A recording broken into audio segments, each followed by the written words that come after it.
तो ये वो जाकिर नाइक है जो आए दिन भारत के मुसलमानों को भड़काने का प्रयास करता है, भारत के मुसलमानों को भड़काने का प्रयास करता है और इन दिनों वक्फ बोर्ड को लेकर के बयानबाजी के चलते सुर्खियों का हिस्सा बना हुआ है। लेकिन इस बीच जो भगोड़ा जाकिर नाइक है उसको एक जो काले कारनामे रहे, जरा वो भी जान लीजिए। भगोड़े जाकिर नाइक के काले कारनामे क्या क्या रहे हैं। जाकिर नाइक जहरीले भाषण देने का यहाँ पे आरोपी, कई बार ऐसे बयान दे चुका है जिसको लेकर के विवाद हो चुका है। जुलाई 2016 में बांग्लादेश में आतंकी हमला हुआ था और इस हमलावर आतंकी का जो था वो जाकिर नाइक से प्रभावित था। मुंबई पुलिस ने आरोपों की जांच की थी। पूरे मामले की जांच के बाद जाकिर के एनजीओ पर प्रतिबंध लगा दिया गया था। गिरफ्तारी के डर से भारत से फरार चल रहा है ये भगोड़ा, शायद इसीलिए वजह से कहा जा रहा है। जाकिर नाइक भारत छोड़ के मलेशिया भाग गया था। इसके बाद ये भारत लौटा नहीं, तब से भारत लौटने की इसकी हिम्मत भी नहीं है, लेकिन बाहर से रह करके भी देश के मुसलमानों को बरगलाने का पूरा प्रयास करता है। सीधे रुख करते सीधे सृष्टि का आगे बढ़ते हैं और बात करेंगे इजराइल और लेबनान की। आपको बता दें कि लेबनान और इजराइल के बीच में जंग लगातार बढ़ती हुई दिखाई दे रही है और ये जुबानी जंग अब युद्ध में तब्दील होती हुई नजर आ रही है, जिसके संकेत, जिसकी आहट अमेरिका ने भी दे दी है। आपको दिखाते हैं इस रिपोर्ट में।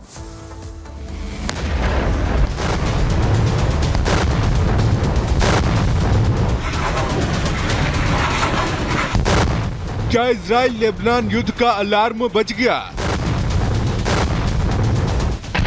हम ऐसा इसलिए कह रहे हैं क्योंकि पेजर वॉर के बाद लेबनान और इजराइल आमने सामने हैं। दोनों देशों के बीच रॉकेट और ड्रोन वॉर जारी है। बमों के साथ साथ जुबानी तीर भी चलाए जा रहे हैं। रविवार को हिजबुल्लाह ने इजराइल पर सबसे बड़ा हमला किया। हिजबुल्लाह की ओर से इजराइल पर 100 से ज्यादा रॉकेटों से हमला किया गया। हिजबुल्लाह के रॉकेट हमले से इजराइल में खतरे का सायरन बजने लगा, जिसके बाद लोग वहां मौजूद बम शेल्टर में तुरंत चले गए। इस हमले के बाद बौखलाकर इजराइल ने भी हिजबुल्लाह पर जोरदार एयर स्ट्राइक की। वहीं दोनों पक्षों के बीच जारी तनाव का अब पूर्ण युद्ध में बदलने का खतरा बढ़ता जा रहा है। डिफेंस एक्सपर्ट्स भी इस बात से इनकार नहीं कर रहे।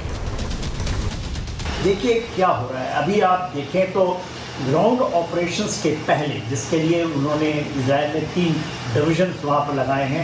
98 डिवीजन है, 36 डिवीजन है और ये इन्फेंट्री डिवीजन है जिसमें आर्मर भी है, जिसमें पैरा कमांडोज भी हैं। इसके अलावा 210 जो है कि आपका गोलान हाइट के अंदर में जो एक डिवीजन है उसका अल्पाइन ब्रिगेड है। इसके पहले जो वो कार्रवाई कर रहे हैं उसके बारे में हमको जानना जरूरी है। सूत्रों के मुताबिक इजराइल कभी भी लेबनान पर आक्रमण कर सकता है। इसके लिए इजराइल ने पहले ही अपनी उत्तरी सीमा पर हजारों की संख्या में सैनिकों को टैंकों, तोपों और दूसरे सैन्य साजो सामान के साथ तैनात कर दिया है। गाजा पट्टी से वापस लौटी सैन्य टुकड़ियों को भी लेबनानी सीमा की ओर भेजा जा रहा है। इजरायली लड़ाकू विमान भी लेबनान के ऊपर उड़ान भर रहे हैं। सारी दुनिया को इस बात का बहुत बड़ा खतरा है कि जो इजराइल हमास वॉर है, इजराइल हिजबुल्लाह वॉर है, इजराइल हुती के बीच जो चलेगा, क्योंकि वो सारे हमास के कॉज को सपोर्ट कर रहे हैं, पैलेस्टीन कॉज को सपोर्ट कर रहे हैं। तो ये किसी भी समय एस्केलेट हो सकता है, जिसमें ईरान भी आ जाएगा, क्योंकि ये ईरान की तीनों बड़े क्लोज एक्सिस ऑफ रेजिस्टेंस में पार्टनर्स हैं। लेकिन इस वक्त जो हिजबुल्लाह के साथ में जो ख़ास तौर से पेजर्स और वॉकी टॉकीज़ और इन सब में जो टेक्नोलॉजिकल अटैक के थ्रू काफ़ी सारे लोग मारे गए, जो दहशतगर्दी हो गई है वहाँ पर, उससे सारी दुनिया में एक बड़ा अजीब तरह का माहौल है।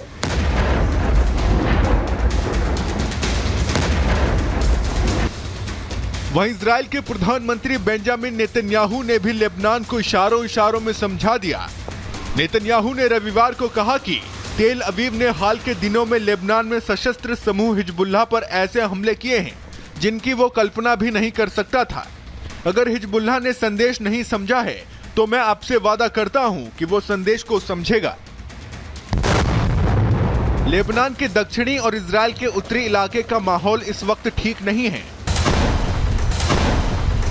क्योंकि युद्ध के खतरनाक अलार्म के बीच अमेरिका ने महातबाही का नया हूटर बजा दिया है। अमेरिका ने लेबनान में रह रहे अपने सभी नागरिकों को लेबनान छोड़ने का गाइडलाइन जारी किया है। इसके संकेत साफ हैं, क्योंकि इजराइल कुछ बड़ा करने वाला है।